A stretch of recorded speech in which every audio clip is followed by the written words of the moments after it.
Hola amigos, ¿cómo están? Qué gusto estar de nueva cuenta con ustedes en una edición más de Aprendiendo Derecho. Hoy vamos a hablar de derechos humanos. ¿Qué son? ¿Cómo se conceptualizan? ¿Cómo se aplican? Y obviamente siempre tratamos de invitar a la gente que conoce de los temas. Y esta no es la excepción. Hemos invitado al doctor Rubén Pacheco Inclán, un gran amigo de esta casa de estudios que conoce de la materia y ya tiene varias obras sobre esos tópicos. Así que le damos las más cordiales bienvenidas. Doctor, qué gusto tenerte acá en tu doctor Cipriano. Feliz de estar contigo como siempre, aquí y en cualquier foro contigo, es un honor. No, pues el honor es para nosotros, ¿no? Y ahora entrevistándome, pues más. Muchísimas gracias. Toda, ¿no? Muchas gracias, mi querido hermano doctor Cipriano. Ya sabes mi admiración y el respeto que te tengo. Gracias, hermano. Oye, has escrito mucho sobre derechos humanos. Sí, ya tenía un libro antes en el que hablaba un poco de filosofía y derechos humanos, pero ahora la intención es sacar un libro que haga más aterrizables los derechos humanos, menos místicos, menos sofisticados, menos mágicos, ¿no? Y hacerlos un tanto más reales, menos complejos y menos idealizados. Ándale, exactamente, porque uno es lo que pretende concebir como un derecho humano, pero que en la realidad tú dices, pues esto nada que ver en la práctica, ¿no? Estás hablando sobre tópicos relacionados con la aplicación de los derechos humanos en materia penal. Así es. Acorde al sistema de justicia oral. ¿Qué podemos esperar de tu propuesta? Fíjate que lo primero que habría que tomar en cuenta es esto de desmitificar un poco a los derechos humanos. Porque la mayor preocupación que externo yo en el libro es esa creencia que los derechos humanos son lo que yo quiera que sean.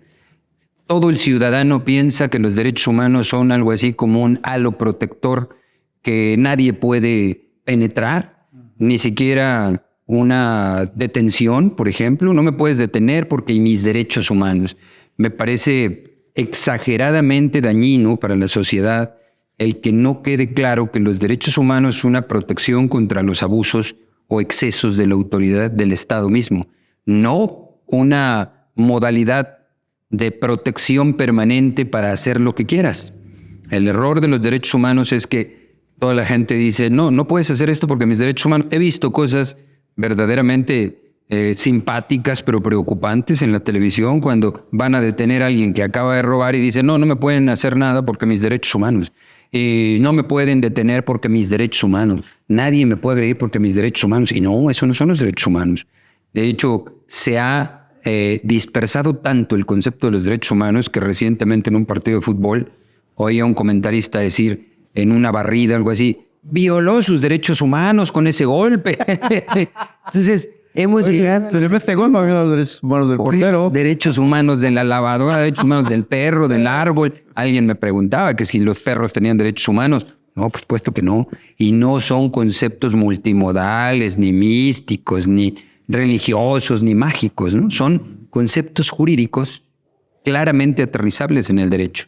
Y por supuesto funcionan en todas las áreas del derecho, pero tal vez particularmente en el derecho penal es donde más se violan, más se agreden. Por eso traté de dirigir la estructura hacia el derecho penal. Entonces, ¿cómo podríamos entender el concepto de derechos humanos?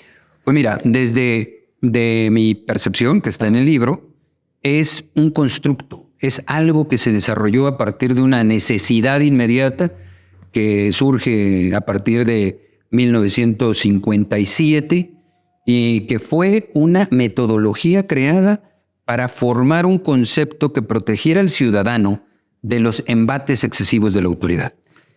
¿Proviene del justnaturalismo o se han ido creando? Yo creo que es una tercera corriente, no es ni justnaturalismo, porque eso del justnaturalismo nos llevaría mucho a pensar en esto de que eso nos mandó Dios y nos protegen o están en el ADN y entonces hay que seguir sacando más conceptos de derechos humanos. Y no, ni el positivismo tampoco, porque el derecho humano depende de un esquema jurídico de cada estado, de cada gobierno, que debe de aterrizar el concepto. Entonces yo he creado o he matizado, digamos, una tercera corriente que llamaría trialista, en donde hablamos no definitivamente de un positivismo ni tampoco de un naturalismo, sino de un constructo. Es un diseño humano, nosotros lo armamos. De hecho, se lo podemos atribuir particularmente a una gran filósofa, Eleanor Roosevelt. Fue la primera persona que empezó a pensar y retomar ese concepto de derecho humano que venía del siglo XVIII, 1789, si no me equivoco, que era los derechos del hombre y el ciudadano. Ella lo retoma después de la Segunda Guerra Mundial y lo convierte en los derechos humanos del ciudadano. Entonces es Eleanor Roosevelt quien hizo esta creación maravillosa de una protección del ciudadano contra los embates del Estado, pero es un constructo, lo diseñamos, no se van a modificar de acuerdo a Dios ni a la naturaleza humana, no, los vamos a ir diseñando de acuerdo a las necesidades que un ciudadano requiere para enfrentar los embates de un Estado poderoso. Ajá, entonces quiero entender que esos derechos humanos me permiten protegerte contra los excesos del poder, pero no contra un particular. No. Que si alega tener derechos humanos, ¿dónde empiezan los tuyos para que inicien los míos? Sí, sería un conflicto. Está complejo ese tema, ¿no? Sí, por supuesto, y sería un conflicto permanente, ¿no? Porque si todos discutimos derecho humano entre ciudadanos, ¿qué derecho humano está por encima del otro? Tendríamos aquí una colisión de derechos humanos en forma permanente. Exactamente. El derecho humano lo que te protege es de los excesos o arbitrariedades de una autoridad. Entonces, como fueron creados en la Declaración Universal de 1957, 47, perdón, es simple y sencillamente los mecanismos actualizados de protección del ciudadano contra los embates de la autoridad.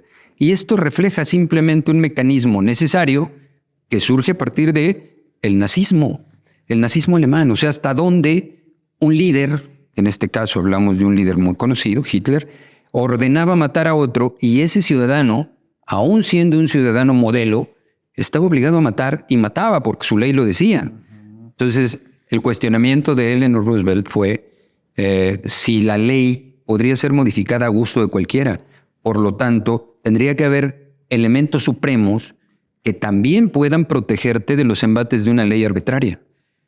Si un líder dice, voy a crear una ley que hoy castigue a un grupo de ciudadanos porque son indígenas, hay elementos jurídicos de mayor poder que limitarán esa facultad y van a impedir que esa ley se haga efectiva, porque para eso están los derechos humanos. Entonces, desde mi punto de vista, es un constructo. Es un constructo. ¿Tú crees, doctor, que ese constructo no entra en un grado de complejidad extremo con la figura jurídica de la suplencia de la queja en determinados litigios? Por ejemplo, los jueces tienen la obligación de analizar oficiosamente las deficiencias que plantee la defensa del imputado o el asesor jurídico de la víctima. Entonces, la autoridad tiene que ponderar los derechos humanos de la víctima y también del imputado. ¿Cómo entrar en esa complejidad de respetar ambos derechos humanos? ¿Qué se necesita para que un juez logre entender esa dinámica? Es interesantísimo tu cuestionamiento porque ni más ni menos tenemos mucho que ir diseñando sobre los derechos humanos. Uno de ellos sería este. El derecho humano es una idealización de los conceptos morales aplicados en el derecho. Es decir, la vida es tan poderosa, tan importante, que no puede ser violentada por una orden de alguien, de un líder, de un rey, de un sujeto particular que tenga un odio contra una minoría. Entonces, ¿cómo tendríamos que hacer para proteger a esa minoría? Con derechos humanos. Y le dices, tú tienes estos beneficios y se regulan a través de algo que también ya hemos platicado mucho tú y yo, un sistema de reglas epistemológico. Es el sistema de reglas el que te va a decir cómo cuidas, cómo proteges, cómo aplicas, cómo defiendes a esos derechos humanos. Tú se lo otorgas al ciudadano y es el método o la metodología la que te va a decir, en este caso que tú ponías tan interesante, esas personas, ese grupo minoritario tiene esos derechos y son derechos, si tú quieres, permanentes para ellos. Pero la otra parte sería el método para hacerlos efectivos. Para eso tenemos el amparo, las controversias constitucionales o incluso el ir a un procedimiento judicial penal, donde vas a hacer efectivo como regla algo que ya está como halo protector de ese ciudadano. Es simplemente juntar a esos derechos humanos con un sistema claro de reglas que llamaríamos sistema epistemológico o de debido proceso. Los derechos humanos no surgen del intelecto del juez. No. Están reglados. ¿Dónde podemos encontrarlos? ¿En qué normas? Pues mira, fundamentalmente nuestra Constitución es la regla máxima de los derechos humanos, que de hecho habría que hacer una aclaración. Como derecho humano, como concepto, lo encontramos en los foros internacionales, en las decisiones internacionales, en la convencionalidad. Cuando llegan a México y los retoman la Constitución, serían derechos constitucionales, pero son los mismos. Simplemente son conceptos. Derecho humano en materia internacional y por la convencionalidad. Cuando llegan a México se llaman derechos constitucionalmente aceptados o derechos constitucionales. Y también los encontramos en las reglas normativas procesales y procedimentales, y ahí las llamamos reglas del debido proceso. Entonces, es lo mismo, es proteger esos elementos fundamentales, esos grandes y poderosos modelos que se han venido creando a través del Consejo de la ONU para los Derechos Humanos, la Corte Interamericana, la Corte Africana o la Corte Europea. Los tomamos, los adoptamos, los convertimos en derecho vigente y positivo y lo aplicamos a través de métodos como el debido proceso, el principio pro homine, pro persona. Entonces, creo que están bastante bien definidas las reglas. Se crea un derecho y se aplica claramente a través de los métodos y particularmente el del debido proceso, ¿no? ¿Encontraremos derechos humanos contradictorios? Sí, por supuesto. Creo que de este tema ha hablado muchísimo Robert Alexy en la Coalición de Derechos Humanos cuando, frente a una autoridad, un particular alega derechos humanos y cree que la respuesta más clara está en el artículo 20, apartado A, fracción primera, los principios de los derechos humanos, o cuál es el objetivo. Fíjate que hay un concepto que analizaba el otro día.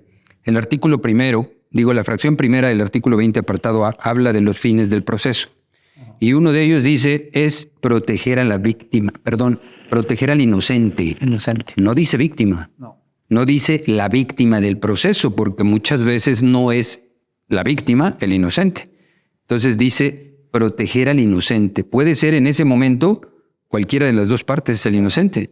Puede ser el imputado también. Y va a ser el inocente porque lo acusaron indebidamente, porque le violaron derechos humanos, porque lo llevan a un proceso donde va a perder dignidad su imagen. Entonces, el artículo 20, apartado A, fracción primera de nuestra Constitución, creo que define claramente los derechos humanos y el debido proceso protegen al inocente, no a la víctima, claro, no al imputado, sino al que resulte. No sabemos. En ese momento todavía no sabemos. Sí, hay derechos humanos que desde el punto de vista procesal probablemente no coincidan con la concepción. Por ejemplo, hablas de la presunción de inocencia y las medidas cautelares gravosas como la prisión. Gravísima. Gravísima. Y que ya nos dio un guamazo a la Corte Interamericana, ¿no? Recientemente, y declaró inconvencional dos disposiciones de nuestra Constitución. Sí, claro. Y que aquí te regresaría, hermano, a ti la responsabilidad porque tú eres un extraordinario analista político. Y aquí diría, esto corresponde más a cuestiones de un sistema político o política pública. Política pública. Políticas públicas más que a un sistema normado de reglas que protege un derecho supremo del ser humano, ¿no? Y entonces nos vamos a encontrar contradicciones evidentes, pero por cuestiones de política pública, ¿no? En donde dices, bueno, sí puedo violentar un poquito los derechos humanos violando el principio de presunción de inocencia que, por cierto, en África ya no es presunción. Y voy a explicarte más o menos la idea, que en África ya es estado de inocencia, porque la presunción implica que un tercero te evalúe como inocente. Presumir... Que solamente se presuma. Solo se presume. Que no sea una realidad. Que no sea una realidad, porque quien lo está presumiendo es el juez, el Ministerio Público o el policía. Te presume. Y entonces permite muchas veces que ellos te presuman culpable por anticipado. Y es esto lo que vemos en la carpeta de investigación donde se violentan muchos derechos de presunción de inocencia. La detención cuando se violentan derechos fundamentales, las 48 horas de una detención preventiva o de investigación, el momento en el que estás dentro de un lugar en donde estás aislado, no te permiten hacer una llamada. Digamos que son violaciones a derechos humanos reglamentadas, porque lo permite el Código Penal, y ahí está también esta condición de imponer una prisión preventiva oficiosa, como lo dice el artículo 19 constitucional, en donde dice estos delitos tienen prisión preventiva oficiosa, por supuesto que es una violación flagrante al estado de inocencia. Entonces, procesalmente hablando, la violación de derechos humanos ¿lo permite la regla o son cuestiones de actitud de la autoridad? Lo permite la regla. Por ejemplo, la inicio de la investigación, la carpeta de investigación, son violaciones reglamentadas que se aceptan constitucionalmente por el concepto de investigar, ¿no? ¿Y qué hago con una persona que se me puede ir a la calle? Bueno, te reglamento algunas, si queremos verlos radicalmente, te reglamento algunas condiciones que en otro contexto sería una violación flagrante de los derechos humanos. Pero como entendemos la regla y decimos, bueno, son 48 horas en las que tiene que definir el Ministerio Público si lo sigue manteniendo en una condición de investigación o te pongo en libertad. Pero si fuéramos radicales, por supuesto que ahí podríamos decir que hay algunas violaciones flagrantes a los derechos humanos. El hecho de la detención, el hecho del traslado mismo, cuando una persona es detenida en flagrancia, lo suben a un vehículo, lo llevan, lo exhiben, lo ponen en un lugar en donde le pueden tomar fotografías, una vitrina en donde se le exhibe, ya estamos violentando derechos humanos reglamentados, si queremos. Tal vez suene excesivo, pero es una regla que aceptamos por el bien de la comunidad. Un antifaz. Sí, con una rayita en Una el rayita en los ojos, ya, ¿no? Sí, entonces, muy posiblemente las reglas del juego te lo dicen. Cometes algo que puedo analizar, bueno, pues entonces estas son las reglas. Las aceptamos, aunque entendemos que en un inicio pudieran llamarse excesos en la investigación, pero lo aceptamos. Lo que se exige es que después del cumplimiento de esas 48 horas me definas y me definas con base a una regla que también ya está establecida y que durante esas 48 horas vigiles mis otros derechos fundamentales, que también es obligación del Ministerio Público. No solo investigar en tu contra, sino ver que se estén respetando otros derechos humanos, que esos sí no se pueden limitar, como una detención en flagrancia, como puede ser un caso urgente justificado, como puede ser una orden de aprehensión, que se cumplan las reglas que no están dentro de esa posibilidad de la investigación. ¿Y qué defensa podríamos entonces tener las personas contra la violación de nuestros derechos humanos? Magnífico, y lo voy a decir así, conocer el derecho. Todo ciudadano. Yo siempre les digo a mis alumnos, a la gente que conozco, tengan una constitución en la mano. Permanentemente mantengan una constitución y el conocimiento de herramientas tales o datos tales como el artículo 16 constitucional que dice cuándo sí y cuándo no puede ser detenido, fracción primera, en donde te dice sí, pero cuando esa autoridad sea competente, funde y motive, y eso también se hace en flagrancia. Claro. Si te detienen en flagrancia y hay elementos suficientes para la detención, bueno, cumples la regla. Pero si no cumplen la regla, violas derechos humanos como autoridad. Entonces, creo que lo importante, y he de decirlo hasta como un comercial, es leer, estudiar, acercarse a foros de conocimiento de los derechos humanos, identificarnos con las garantías que te da nuestra Constitución. Claro. Esos derechos supremos que nadie puede violentar, nadie puede molestar y nadie puede tocar si no es con causa justificada. Y si lo hicieran, ¿a dónde podemos acudir? Considero que se viola su derecho humano, ya estudió, ya sabe, pero aún así la autoridad se lo está violando. ¿Qué medidas de protección puede tener el ciudadano para exigir que se le respete ese derecho humano? Digamos que el primero, el fundamental o la protección de derechos humanos por antonomasia sería el amparo. Una figura de amparo inmediata, una figura de atención frente a un abuso de la autoridad. Están la Comisión de Derechos Humanos, las comisiones, las organizaciones incluso privadas hoy que ya protegen derechos humanos, están las universidades, hay mecanismos de protección no jurisdiccionales de los derechos humanos y por supuesto, diría yo, el conocimiento te hace más fuerte.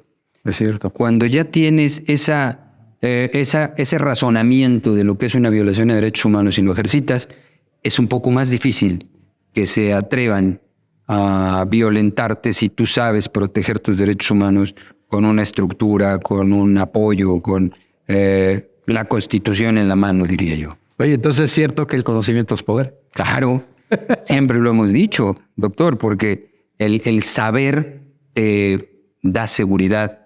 El saber incluso te va a permitir que evites estos riesgos de estar por la calle y que alguna autoridad sin mayor miramiento pueda excederse en su rol, excederse en su función, porque saben que puede tener repercusiones, ¿no? Si tú eres una persona que sabe, que conoce y a final de cuentas sabe cómo defender sus derechos humanos. Sí, a mucha gente se le violan derechos humanos y no lo sabe, o sí lo sabe y no lo ejercita. Así es. ¿Cómo darle el valor a la gente? ¿Queremos conformar una mejor sociedad? Pues exigimos no solamente que se respeten mis derechos humanos, sino también el del vecino. El de los demás, claro. Hasta los demás, porque eso crea certidumbre, ¿no?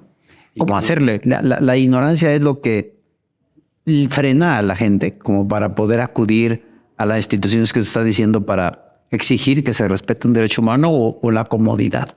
¿Qué es lo que pasa en la cultura mexicana? Sí, tristemente tendríamos que irnos un poco también en la idiosincrasia del mexicano. Yo creo que el factor primero sí es la ignorancia, pero después también es el conformismo, ¿no?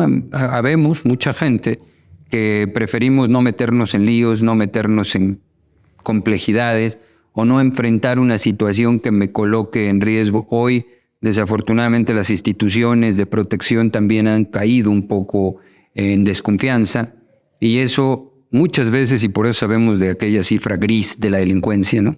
Que no se denuncia porque dice, no, mira, para ir ahorita al Ministerio Público, capaz que hasta a mí me investigan y me van a entretener y me van a tener ahí varios días. Mejor ni voy. Ya, mejor no voy. Y lo mismo pasa a veces con la violación de derechos humanos. Si un policía te detiene para revisarte como una sospecha, es una violación terrible de los derechos humanos. Pero la gente tal vez pueda decir, ¿sabes qué? Mira, ya me dejó, me molestó 20 minutos, me quiso sacar dinero, no me lo sacó, o sí me lo sacó, pero ya se fue. Entonces hay que quede. Ya muchas veces ese conformismo, esa apatía, falta de conocimiento es lo que ha dañado y ha pues propiciado también un poco el exceso de las autoridades que saben que no vas a ir, no vas a denunciar o te vas a conformar con lo que pasó y mejor lo olvidas de una manera como protección de tu misma autoestima.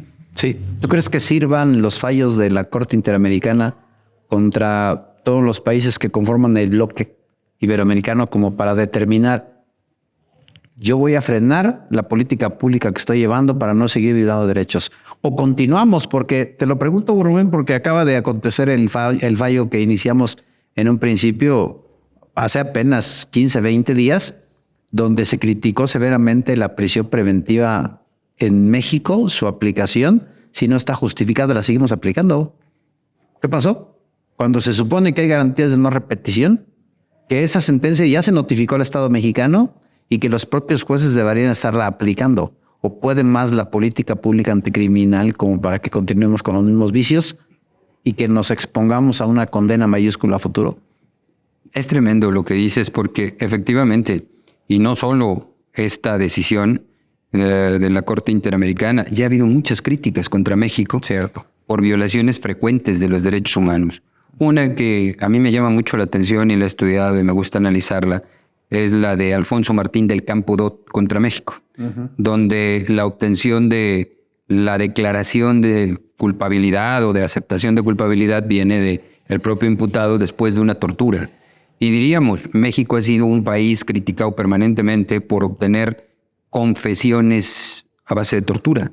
Y sin embargo, hoy sigue sucediendo después de 22 años que salió esta declaración y es por falta de interés de los gobernantes, ¿no? Nos conviene a veces o le conviene a los gobernantes más dejar pasar algunas situaciones que no les compliquen la parte política.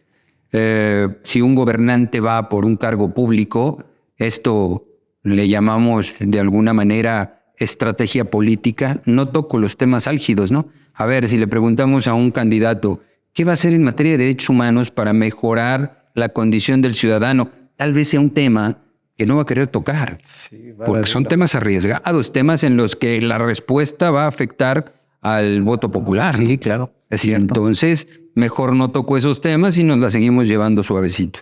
y creo que ya es momento de exigirle a nuestros gobernantes que pues vean también y volteen un poco a esto de la aplicación y defensa de los derechos humanos, de acuerdo a lo que dice y lo que ha dicho permanentemente la Corte Interamericana en relación con México. Sí, fíjate que me hiciste recordar la ley de Miranda. El caso Martín del Campo, caso Miranda, desde 1960, ¿no? Ya entra a debate jurídico las confesiones sacadas con tortura y que siguen teniendo validez todavía en el Estado mexicano. Esto no puede ser. Estamos hoy con fallos importantísimos de la Corte Interamericana y todavía no acabamos de entender. Debes acordarte, Rubén, que pues hace 3 meses, 4 meses, la Corte Mexicana entró al debate sobre la prisión preventiva y el ministro Aguilar, si no mal recuerdo, había propuesto su eliminación y se le vinieron encima a todos los ministros compañeros de él, incluso el propio presidente de la República.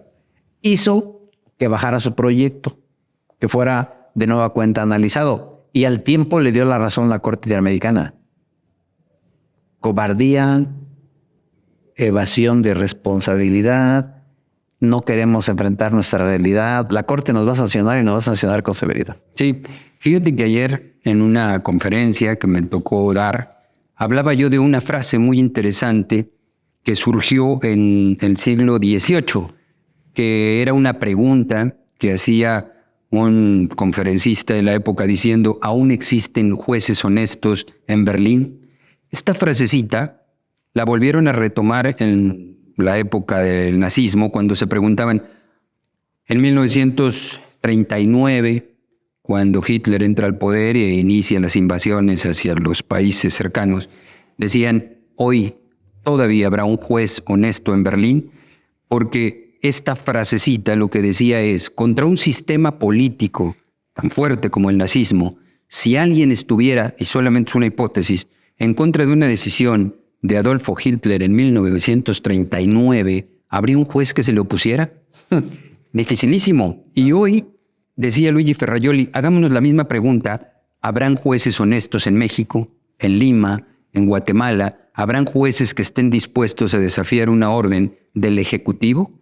Creo que ese es el planteamiento. El Poder Judicial seguirá siendo nuestro escudo protector, el último medio para proteger al ciudadano, o se somete a una política pública donde el Ejecutivo es el que decide cómo y cuándo funcionan los derechos humanos. Oye, qué buena reflexión, ¿eh? Tremendo. Es una reflexión tremenda que se la vamos a dejar a nuestro teleauditorio para pues, que ellos lo definan, ¿no? Así. Hermano, Así es, hermano. No, pues ya sabes que sí. De veras, un placer platicar contigo. Hermano, yo feliz. Apreciamos muchísimo. Y sabes que siempre estoy a tus órdenes. No, pero muchas gracias. Gracias. Es un gran Gracias, honor. hermano. Y por supuesto es un honor también que nos permita compartir con ustedes esos escenarios, porque por usted hacemos esos programas.